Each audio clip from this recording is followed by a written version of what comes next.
A $120,000 salary sounds like success until you divide it by the 70 hours you actually work each week. Add back the commute, subtract the taxes, and realize you're making $26 an hour to slowly lose your mind.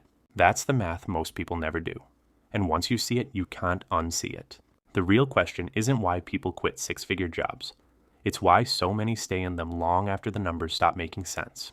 Because buried in your paycheck, your calendar, and your medical bills is a set of equations that reveals something most corporate workers spend their entire careers avoiding.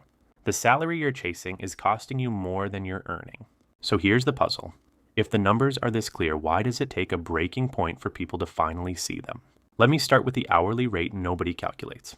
When you negotiate a six-figure salary, the offer sounds clean.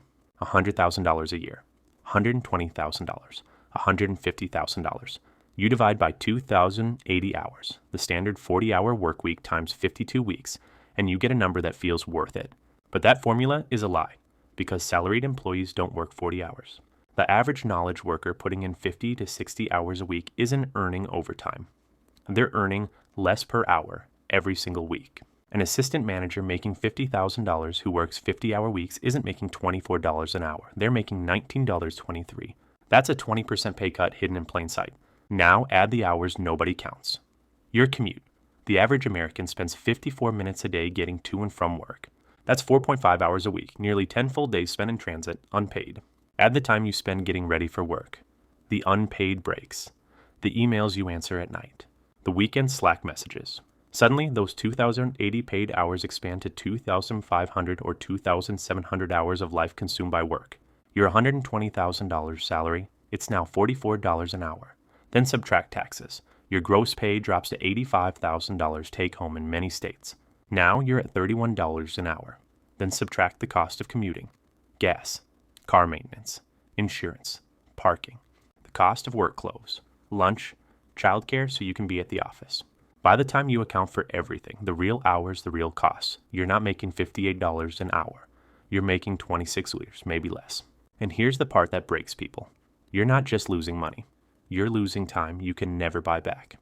The math gets worse when you calculate what economists call opportunity cost. Every year you stay in a corporate job, you're foregoing every other thing you could have done. When a salaried employee quits, it costs the company 1.5 to 2 times that person's annual salary to replace them. That's the premium the marketplace is on replacing you. But you're not capturing that premium. Your employer is. Meanwhile, your compensation is growing at 3.5% a year. After inflation, that's 0.8% in real wage growth, less than 1%. If you want a real raise, you have to leave. Workers who switch jobs see 4.8% wage growth. Workers who stay see 4.6%. Compounded over a decade, it's tens of thousands of dollars you never see because you stayed loyal. And here's the kicker. That loyalty buys you nothing. Employers announced a 153,074 job cuts, up 175% from the year before. You're not safe. You're just stuck. But the biggest cost isn't financial. It's physical. Burnout has a price, and researchers have quantified it. The average cost of burnout per employee is $3,979 for hourly workers, $40,950 for salaried workers, $10,224 for managers, and $20,683 for executives. For a company with 1,000 employees, that's $5.04 million a year. But what about the cost to you? Burned out employees take 21% more sick days. They're 3 times more likely to quit. But the cost you pay personally is harder to quantify.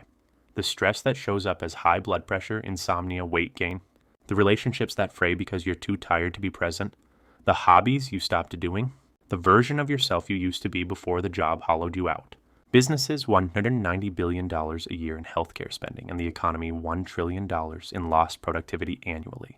But no one sends you a bill for what it costs you. No one calculates the value of the life you're not living. So people do the math themselves. And when they do, the calculus is brutal. Let's go back to the commute for a second. You're spending 54 minutes a day in a car or on a train. If you're driving, you're spending $200 a month, conservatively. Over a decade, $24,000, and that's just the direct cost. Now factor in the mental cost. Extreme commuters, those spending 90 minutes or more each way, report significantly higher stress, lower job satisfaction, and worse physical health. So when people quit six-figure jobs, they're not just quitting the work. They're quitting the 10 hours a week they'll never get back, the $2,400 a year they're lighting on fire, the stress that's aging them faster than it should. But even if you love your job, there's still one question most people avoid. What does this do to your retirement timeline? Here's the math that breaks people. If you retire at 40 instead of 50, you need 2.5 times the nest egg to sustain the same lifestyle, because your money has to last 50 years instead of 40. Monte Carlo simulations show that a 40-year retirement has a 15% to 25% chance of running out of money. A 30-year retirement, that risk drops to 5% to 10%. Delaying retirement from 55 to 65 can reduce your required nest egg by 25% to 40%. But here's the flip side. Every year you stay in a corporate job you hate. You're trading time you'll never get back for money you might not need. Research shows that Americans feel they need about $75,000 a year to feel financially secure. But 45% say they need $100,000 or more. The number keeps rising because lifestyle inflation is real. You earn more, you spend more, and the goalpost moves. Needs $33,012 a year to cover basic living expenses. If you're making $120,000 and spending $90,000, you're not paying for security. You're paying for a lifestyle you've convinced yourself you need. And that realization, that the six-figure salary is funding a life you're too burned out to enjoy, is what makes people run the numbers in the first place. So what are those numbers really? Let's build the full equation. Start with your gross salary, $123. Subtract taxes, you're down to about $85,000 take home. Now subtract work-related expenses, commute costs, $2,400. Work clothes, lunches, parking, another $3,000. Childcare, $12,000 a year. You're down to $67,600. Now divide that by the hours you actually work, not 2,080. Let's say 2,600 hours when you include commute, emails, weekend work, and prep time. Your true hourly rate is $26. That's what you're actually making. And if you're burned out, if your health is suffering, if you're missing your kids growing up, then you have to ask, is $26 an hour worth it? For a lot of people, the answer is no. But quitting means replacing that income. Here's where the math splits into two paths. Path 1, you build a financial cushion before you quit. The standard recommendation is 3 to 6 months of operating expenses. For freelancers, it's 6 to 12 months. That means if your monthly expenses are $5,000, you need $30,000 to $60,000 saved before you make the leap. But most people need multiple income streams: freelancing, consulting, digital products, rental income, a side business. And here's where the second path appears: entrepreneurship. But the data on this is brutal. Entrepreneurs earn 4% to 15% less per year than salaried employees on average. 90% of startups fail within 5 years. The financial return on entrepreneurship is, for most people, negative. But 76% of small business owners report being happy, compared to only 46% of employees. That's a 30 percentage point happiness gap. So the ROI isn't financial, it's psychological. It's autonomy. It's control. And that's the trade-off. Lower earnings, higher risk, better quality of life. Which brings us to the break-even point. When does quitting become financially logical? It's when the total cost of staying, financial, physical, emotional, exceeds the total cost of leaving. Let's say your six-figure job is costing you $4,000 a year in burnout-related health care, another $2,400 in commute costs, another $3,000 in work-related expenses. That's $9,400 a year you'd eliminate by quitting. Now add the opportunity cost, the $10,000 in foregone raises, the $15,000 in surplus value you're generating for your employer. That's $3,400 a year in hidden costs. If you can replace $85,000 in take-home pay with $60,000 in freelance income and eliminate $3,400 in hidden costs, you're better off financially. And that's before you factor in the value of time, health, and autonomy. That's the break-even point. And for a lot of people, it's lower than they think. But here's what surprised people the most. 65% of six-figure households say their income is falling behind the cost of living. More than half no longer feel financially secure despite earning $100,000 or more. Why? Because six-figure salaries are not what they used to be. In high-cost states like Massachusetts and New Jersey, a household earning $199,000 is considered middle class. The typical home buyer earns $180,800, but you need $116,986 to afford a median-priced home.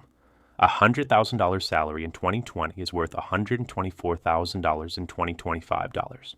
But wages haven't kept up. Real wage growth is 0.8% after inflation, and that's the paradox. You're earning more than 83% of households, but you feel broke.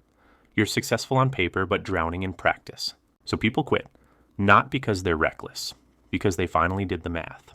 Here's what that math revealed. Your six-figure job is not a ticket to wealth. It's a treadmill that runs faster every year. The salary you're earning is being eaten by taxes, expenses, and inflation faster than you can save it.